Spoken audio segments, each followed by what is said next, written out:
محمد وعلى آله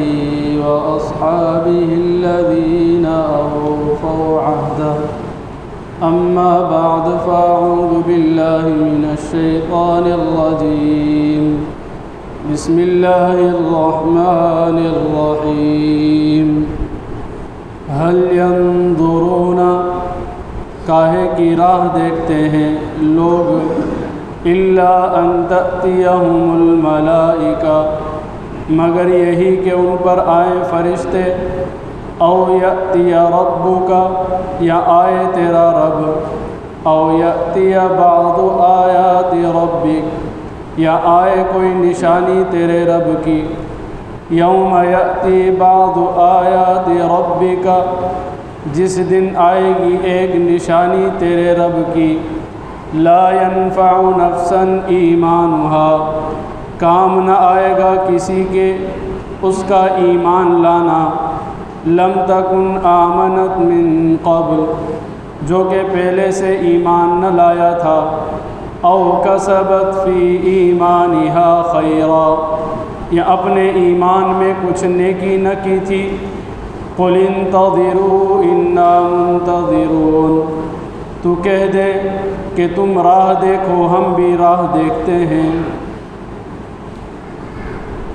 اللہ رب العزت نے سورہ انعام کے اندر مشرکین عرب اہل مکہ کے عقائد اور اعمال کی اصلاح اور ان کے سوال کے جوابات پیش کیے، خصوصاً اس سے پچھلی جو آیات گزری ان کے اندر ان کے عقائد اور اعمال کی اصلاح اور اعتراضات کے جوابات تھے۔ اللہ رب العزت نے اہل مکہ کے لیے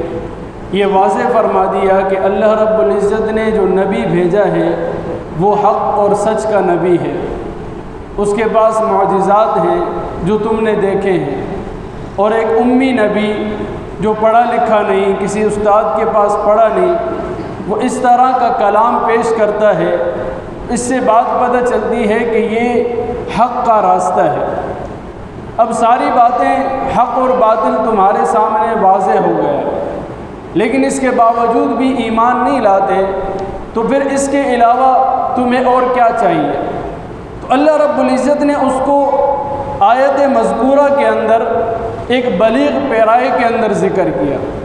فرمایا هل ينظرون الا ان تأتيهم الملائکہ کہ یہ لوگ ایمان لانے کے لیے فرشتوں کا انتظار کر رہے ہیں کہ فرشتے آئیں تب ہم ایمان لائیں گے۔ اور آپ کو معلوم ہے کہ فرشتے زیادہ تر دو مقاصد کے لیے آتے ہیں، ایک انسان کی روح قبض کرنے کے لیے، اور دوسرا انسان سے سوال جواب کرنے کے لیے عالم برزخ کے اندر،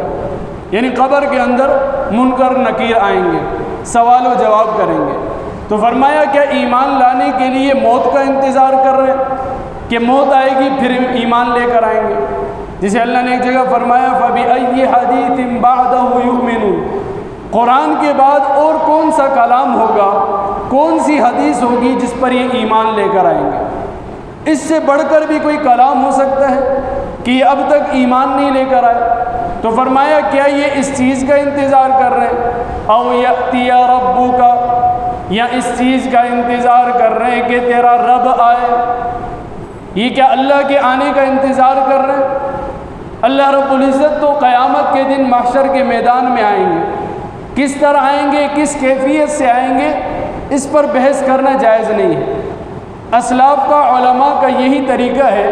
کہ جو قرآن مجید کے اندر جس طرح موجود ہے اس پر ایمان لانا ضروری ہے۔ اللہ کا ہاتھ ہے، اللہ کا چہرہ ہے، کس کیفیت کے ساتھ ہے اس پر بحث کرنا جائز نہیں ہے۔ تو فرمایا کیا اس چیز کا انتظار کر رہے ہیں روز محشر کا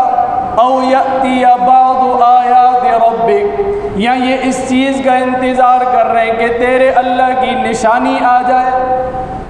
بعض آیات ربک، بعض نشانی، اب یہاں ذکر نہیں ہے کہ کون سی نشانی، لیکن آپ صلی اللہ علیہ وسلم نے حدیث کے اندر یہ بیان فرمایا کہ قرب قیامت کے دن جب دابۃ الارض ایک جانور نکلے گا اور وہ ایسا جانور ہوگا جس طرح میں آپ کے سامنے تقریر کر رہا ہوں وہ اس طرح تقریر کرے گا، بات کرے گا۔ اور ایک سب سے بڑی نشانی وہ سورج کا مغرب سے طلوع ہونا۔ ہم دیکھتے ہیں مشرق سے سورج نکلتا ہے، مغرب میں غروب ہوتا ہے، لیکن اس دن لوگ انتظار میں ہوں گے کہ سورج کب نکل رہا ہے، لیکن سورج نہیں نکلے گا۔ اور مغرب سے طلوع ہوگا لیکن اس کی کوئی نشانی نہیں ہوگی۔ ابھی تو جب سورج آتا ہے ہمیں معلوم ہو جاتا ہے، صبح آپ دیکھیں اس کی کرنیں ظاہر ہوتی ہیں، صبح صادق جسے ہم کہتے ہیں، تو پتہ چلتا ہے کہ سورج آنے والا ہے۔ لیکن جب مغرب سے آپ صلی اللہ علیہ وسلم نے فرمایا کہ اے ابو ذر کیا تم جانتے ہو یہ سورج جب نکلتا ہے تو کہاں جاتا ہے؟ کہا یا رسول اللہ ہمیں تو نہیں معلوم۔ کہا یہ جب نکلتا ہے تو جا کے عرش کے نیچے اللہ رب العزت کے سامنے سجدہ کرتا ہے اور اللہ سے اجازت مانگتا ہے دوبارہ سفر کرنے کی، نکلنے کی۔ جب اس اجازت ملتی ہے تب یہ نکلتا ہے، اور جب اللہ کو اس دنیا کو ختم کرنے کا ارادہ ہوگا تو سورج کو اجازت نہیں ملے گی اور کہا جائے گا اپنے الٹے پاؤں واپس چلے جاؤ، اور پھر وہی مغرب سے طلوع ہوگا۔ تو اس دن یہ جو اللہ کی نشانی ظاہر ہوگی قرب قیامت میں، اس وقت کے بعد کسی کی توبہ قبول نہیں، کسی کا ایمان قبول نہیں۔ تو یہ بعض آیات ربک سے مراد ہے کہ یہ بڑی آیات ہیں۔ اس کے علاوہ بھی آپ صلی اللہ علیہ وسلم نے علامات قیامت ذکر کی کہ نزول عیسیٰ علیہ السلام ہوگا، خروج دجال ہوگا، اور یاجوج ماجوج نکلیں گے، اور اسی طرح 3 بڑے خسف ہوں گے۔ زمین میں دھنسنا، ایک مشرق کے اندر ہوگا کہ ایک پورا کا پورا علاقہ مشرق کے اندر وہ پورا زمین میں دھنس جائے گا، اور ایک مغرب کے اندر ہوگا کہ پورا کا پورا علاقہ زمین کے اندر دھنس جائے گا، اور ایک جزیرۃ العرب کے اندر ہوگا۔ اب یہ تو اللہ رب العزت جانتے ہیں، عالم الغیب ہے کہ وہ کون سا علاقہ ہے، لیکن مولانا سرفراز خان صفدر رحمہ اللہ فرماتے ہیں کہ مجھے جو پتہ چلتا ہے وہ جگہ ہوگی جہاں آج کل یہودیوں کے فوجیوں نے اڈا ڈالا ہوا ہے۔ اس زمانے کے اندر 1 لاکھ فوجی عرب کے اندر اترے تھے، اب ہو سکتے تعداد زیادہ ہو گئی ہو، ان کا اڈا ہے وہاں، اور وہاں وہ شراب بھی پیتے ہیں، جو انگریز کام کرتے ہیں سب وہاں عرب کے اندر ہو رہا ہے، ان کی ایک جگہ مخصوص ہے۔ تو کہا کہ یہ وہ جگہ ہو سکتی ہے جو قرب قیامت کے وقت میں زمین میں دھسا دی جائے، اور اسی طرح اور بھی علامات ہیں۔ تو فرمایا کیا یہ قیامت کا انتظار کر رہے ہیں کہ قیامت آئے گی تب ہم ایمان لے کر آئیں گے؟ فرمایا یوم یأتی بعض آیات ربک، یاد رکھو جب اللہ کی نشانیاں ظاہر ہو گئی، سورج مغرب سے طلوع ہو گیا، لا ينفع نفسا ایمانها، کہ کسی شخص کا ایمان اس وقت قبول نہیں ہوگا۔ اب لوگ چیخیں چلائیں ہم نے ایمان قبول کیا، اللہ رب العزت اختیاری ایمان قبول کرتے ہیں، اضطراری نہیں۔ اب تو تم نے علامات دیکھ لی، فرعون نے جب علامت دیکھی موت کی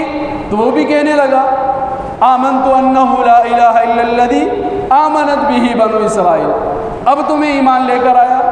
لیکن اللہ اختیاری ایمان کو قبول کرتے ہیں، جو اپنے اختیار سے اور اللہ کی محبت میں، حضور صلی اللہ علیہ وسلم کی محبت میں ایمان قبول کرے۔ قرآن مجید کے اندر اکثر آیات سے یہ ظاہر ہوتا ہے کہ جہنم میں جب جہنمی جہنم میں جائیں گے تو وہ چیخیں گے چلائیں گے کہ یا اللہ ہمیں ایک موقع دے دے، ربنا ابصرنا فرجعنا نعمل صالحا، یا اللہ ہم نے اب دیکھ لیا، تیرے عذاب بڑے سخت ہیں، تیری جہنم بڑی کٹن ہے، اب ہمیں واپس بھیج دے، ہم نیک اعمال کریں گے، ہم نمازیں بھی پڑھیں گے، تہجد گزار ہوں گے، تیرے کلام کی تلاوت بھی کریں گے، تیرے دیندار لوگوں سے محبت بھی کریں گے، اور قرآن کی باتیں بھی سنیں گے۔ لیکن اس وقت کوئی ایمان، کوئی نیکی قبول نہیں۔ فرمایا لم تکن آمنت من قبل، اس سے پہلے جو ایمان نہیں لے کر آئے اب ان کا ایمان قبول نہیں، او کسبت فی ایمانہا خیرا، یا ایمان تو تھا اس کے پاس، ایمان کے ہوتے ہوئے اس نے کوئی نیکی نہیں کی، کہا میں نے کلمہ پڑھا ہے، میں محمد کا امتی ہوں لہٰذا میں تو جنتی ہوں، کہا اب اگر وہ عذابات کو دیکھ کر، علامات کو دیکھ کر کہے کہ اب میں مصلی مسجد میں بچھاتا ہوں، مسجد سے نکلوں گا نہیں، اب میں ساری مال و دولت اللہ کی راہ میں خرچ کرتا ہوں، اب میں انصاف کے ساتھ بات کروں گا، انصاف کے ساتھ معاملہ کروں گا، کسی کی غیبت نہیں کروں گا، کسی سے حسد نہیں کروں گا، اب وہ دعوے کر رہا ہے، نیکی کرنے کی کوشش کر رہا ہے۔ اللہ فرماتے ہیں او کسبت فی ایمانہا خیرا، یا اب وہ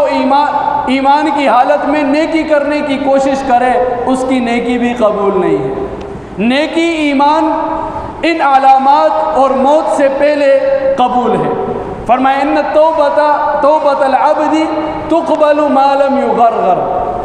کہ بندے کی توبہ وقت تک قبول ہے جب تک کہ غرغرہ کا وقت نہ آئے، سکرات کا وقت نہ آئے، موت کی علامات ظاہر نہ ہو جائیں، تب تک اس کی توبہ قبول ہے۔ جب علامات ظاہر ہو گئی، سکرات کا وقت آ گیا، اب وہ چاہے آنسوؤں کے سمندر رولے، خون کے آنسو رولے، اس کی توبہ قبول نہیں ہے، اس کی نیکی کا کوئی کام جو ہے قبول نہیں ہے۔ اسی طرح جب سورج مغرب سے طلوع ہوگا، فرمایا کہ ایک دروازہ ہے توبہ کا جو ہمیشہ کھلا رہتا ہے، لیکن جیسے ہی سورج مغرب سے طلوع ہوگا وہ دروازہ بند ہو جائے گا۔ اب کوئی بھی بڑی توبہ کر لے اس کی توبہ قبول نہیں ہے، لیکن آج اپنی زندگی کے اندر ایک آنسو بہا لے، آنسو بھی نہیں، ندامت کی شکل بنا لے، اللہ رب العزت اس کے سارے گناہوں کو معاف فرما دے گا۔ تو فرمایا کہ قُلِ انتظروا، اب اگر تم ایمان قبول نہیں کرتے، توبہ نہیں کرتے، نیکی والی زندگی کو نہیں اپناتے، اعمال والی زندگی نہیں اپناتے، فرمایا قل، اے پیغمبر صلی اللہ علیہ وسلم اب آپ ان سے کہہ دیجئے انتظروا، تم بھی انتظار کرو، انا منتظرون، ہم بھی انتظار کر رہے ہیں کہ پھر یہ چیزیں آ جائیں، پھر دیکھ لیں گے کون کامیاب ہے اور کون ناکام ہوگا۔ کل کے سیرت کے درس کے اندر ہم نے یہ عرض کیا کہ آپ صلی اللہ علیہ وسلم اماں حلیمہ سعدیہ رضی اللہ تعالی عنہ کے پاس تھے، وہاں کے واقعات جو ہوئے وہ بھی عرض کیے۔ اب جب مدت رضاعت پوری ہوئی، دودھ پلانے کی مدت 2 سال، تو اماں حلیمہ ان کو مکہ مکرمہ لے کر آئی آپ صلی اللہ علیہ وسلم کو، لیکن مکے کے حالات کچھ خراب تھے، کچھ امراض پھیلے ہوئے تھے، تو اماں حلیمہ سعدیہ رضی اللہ تعالی عنہ نے اماں آمنہ